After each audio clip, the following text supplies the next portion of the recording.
Indonesia merupakan negara yang memiliki area perkebunan kelapa terluas di dunia. Pada 2018, luas area perkebunan kelapa Indonesia mencapai 3,4 juta hektar.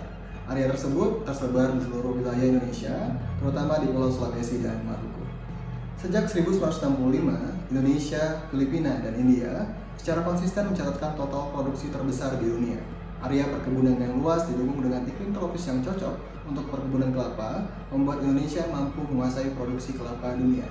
Pada 1965, Filipina memimpin dengan total produksi sebesar 6,8 juta ton, diikuti Indonesia 5,5 juta ton, dan India 3,7 juta ton.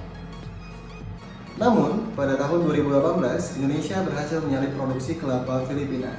Indonesia berhasil mencatatkan total produksi sebesar 18,6 juta ton kelapa. Kelapa dikenal karena kegunaannya yang beragam, mulai dari makanan, minuman, obat, hingga kosmetik. Hampir semua bagiannya bisa dimanfaatkan, sehingga bisa dibilang kelapa adalah salah satu komoditi paling bernilai di dunia. Salah satu bagian dari kelapa yang dapat dimanfaatkan adalah tempurung kelapa. Tempurung dari buah kelapa seringkali digunakan sebagai arang untuk memasak serta bahan baku untuk pembuatan bahan bakar. Sebagai alternatif bahan bakar, tempurung kelapa diolah menjadi briket arang tempurung kelapa. Penggunaan briket arang tempurung berkontribusi pada pengurangan ketergantungan bahan bakar minyak dan gas di masyarakat, dan pada saat yang bersamaan mendukung pemanfaatan sampah tempurung kelapa sebagai bahan bakar. Pembentukan briket arang tempurung kelapa juga memiliki kelebihan dibandingkan arang tempurung biasa, seperti tidak berasap, bersih, mudah dikemas, nyala bara tahan lama, dan bahan baku pembuatan berlimpah. Lebih jauh, pemanfaatan briket arang tempurung kelapa sejalan dengan penyelesaian permasalahan global saat ini yang berkaitan dengan polusi, pencemaran, energi alternatif, dan teknologi yang ramah lingkungan. Coconut Energy Indonesia adalah perusahaan yang bergerak di bidang energi yang memiliki fokus pada pengembangan dan pemanfaatan kelapa sebagai sumber energi terbarukan, khususnya arang batok kelapa. Coconut Energy Indonesia, atau yang biasa kami kenal dengan CEI, adalah perusahaan yang kegiatan usahanya diawali dengan menjual komoditi arang tempurung batok kelapa. Kegiatan ini sudah kami mulai sejak tahun 2020, atau lebih tepatnya di semester kedua tahun 2020. Sejak saat itu hingga saat ini, total omset penjualan yang sudah kami dapatkan sebesar 36 juta rupiah atau rata-rata 6 juta rupiah per bulan selama 6 bulan terakhir, dan rata-rata volume penjualan sebanyak 1 ton per bulan. Jumlah konsumen yang telah menjadi pelanggan tetap kami sebanyak 3 orang dan akan terus meningkat ke depannya.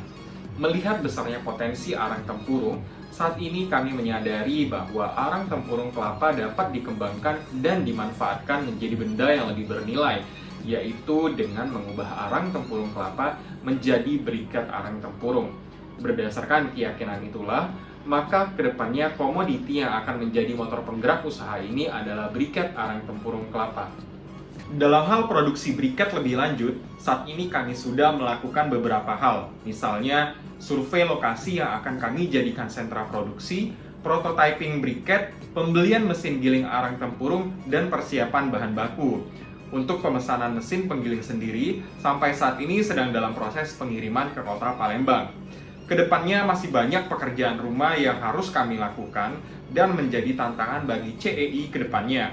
Masih ada proses trial and error yang harus kami lewati dan mass production yang harus kami kejar sesuai dengan besarnya permintaan pasar.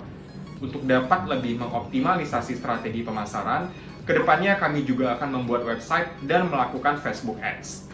Untuk membangun awareness dan rekognisi di masyarakat, kami coba ukur menggunakan Pirate Matrix, dan media yang kami gunakan adalah Instagram. Pengukuran ini kami lakukan selama 1 bulan dan kami bagi menjadi 4 termin, yaitu week 1, week 2, week 3, dan week 4 di bulan April. Dari pengukuran ini, hasil yang kami dapatkan adalah sebagai berikut. Di point acquisition atau akuisisi, parameter yang kami gunakan adalah number of Instagram reach, number of Instagram story view, dan profile visit. Jika kita lihat dari ketiga grafik ini menunjukkan tren yang positif dari minggu pertama sampai minggu ketiga. Di minggu ketiga, kami coba melakukan promote IG sehingga data yang kami terima cukup signifikan meningkat. walaupun ini menjadi data anomali positif. Namun, jika dilihat dari jumlah pengunjung di week 4 pun masih lebih banyak dibandingkan week pertama dan week kedua. Itu artinya, selama 1 bulan terakhir, target pasar yang kami coba approach cenderung merespon hal ini dengan positif.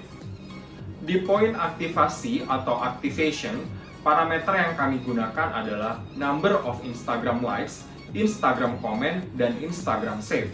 Masih sama seperti di poin sebelumnya, ketiga grafik ini menunjukkan tren yang positif dari minggu ke-1 sampai ke-3. Walaupun secara angka belum sebesar poin acquisition, ini akan menjadi concern bagi kami karena kami melihat masih banyak ruang yang harus dan bisa kami improve ke depannya. Untuk di poin retention, parameter yang kami gunakan adalah number of Instagram post interaction. Tidak jauh berbeda dengan kedua poin sebelumnya, grafik Instagram post interaction menunjukkan tren yang positif dari minggu pertama sampai minggu ketiga. Walaupun pada minggu ketiga terdapat data anomali dikarenakan kami melakukan promote IG. Namun, jika dilihat dari jumlah pengunjung di week 4 pun masih lebih banyak dibanding week 1 dan week 2, seperti pada 2 poin sebelumnya. Di poin referral, parameter yang kami gunakan adalah number of Instagram repost. Di poin ini, data yang dihasilkan menunjukkan tren positif yang terus meningkat setiap minggunya tanpa ada data anomali seperti poin-poin sebelumnya. Di sini kami optimis bahwa orang-orang semakin aware dan engage dengan produk-produk yang ramah lingkungan, renewable energy, dan merekognisi produk briket itu sendiri. Sementara di poin revenue, data yang kami gunakan adalah data hasil penjualan yang sudah kami peroleh dari penjualan arang batok kelapa sejak semester kedua tahun 2020. Dari bulan Mei sampai dengan Juni, total revenue yang kami terima sebesar 6 juta rupiah. Dari Juli sampai dengan Agustus, total revenue yang kami peroleh sebesar 9 juta rupiah. Dari September sampai Oktober, total revenue sebesar 10 juta rupiah. November dan Desember sebesar 11 juta rupiah.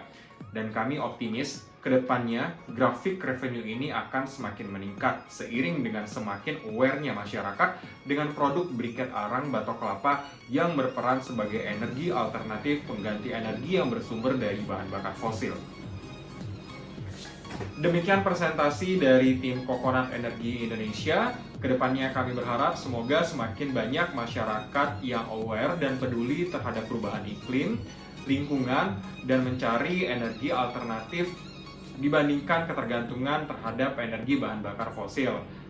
Kami ucapkan terima kasih. Assalamualaikum warahmatullahi wabarakatuh.